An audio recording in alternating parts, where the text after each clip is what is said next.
નમસ્કાર મિત્રો, સામાજિક વિજ્ઞાન ધોરણ 6 દ્વિતીય સત્ર એકમ 10 આપત્તિ અને વ્યવસ્થાપન. વધુને વધુ વિડીયો આપની સુધી પહોંચતા રહે એટલા માટે આ ચેનલને સબસ્ક્રાઇબ કરવાનું ભૂલતા નહીં. આભાર. હવે પ્રશ્ન જોઈશું. 1. કુદરતી આપત્તિઓના પ્રકારો જણાવો. 2 છે. આગાહી કરી શકાય તેવી અને આગાહી ન કરી શકાય તેવી. 2. આગાહી કરી શકાય તેવી કુદરતી આપત્તિઓ કઈ કઈ છે? પૂર, વાવાઝોડું, દુકાળ, સુનામી. 3.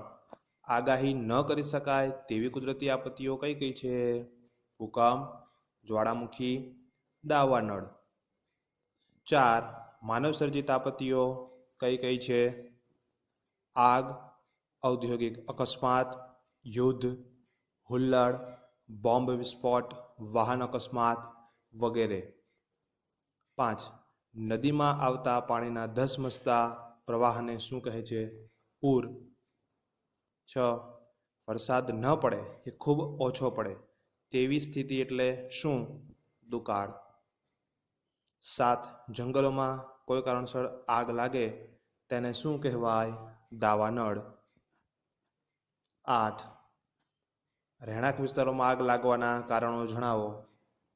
બેદરકારી, શોર્ટ સર્કિટ કે કોઈ અકસ્માતે રહેણાંક કે ધંધાના સ્થળે આગ લાગે છે. 9. આપત્તિના લીધે કેવી કેવી અસરો સર્જાય છે?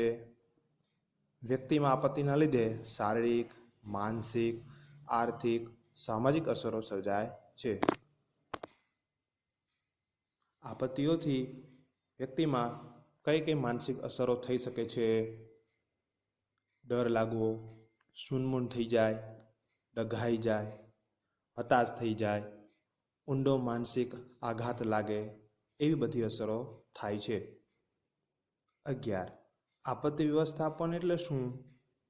જ્યારે લોકો આપત્તિનો ભોગ બને ત્યારે તેમને સલામત રીતે કે ઓછામાં ઓછું નુકસાન થાય તે રીતે બહાર લાવવાની પ્રયુક્તિ એટલે આપત્તિ વ્યવસ્થાપન. પાઠ 11 આગળના વિડીયોમાં જોઈશું. ગમે તો લાઈક કરો, કમેન્ટ કરો, શેર કરો.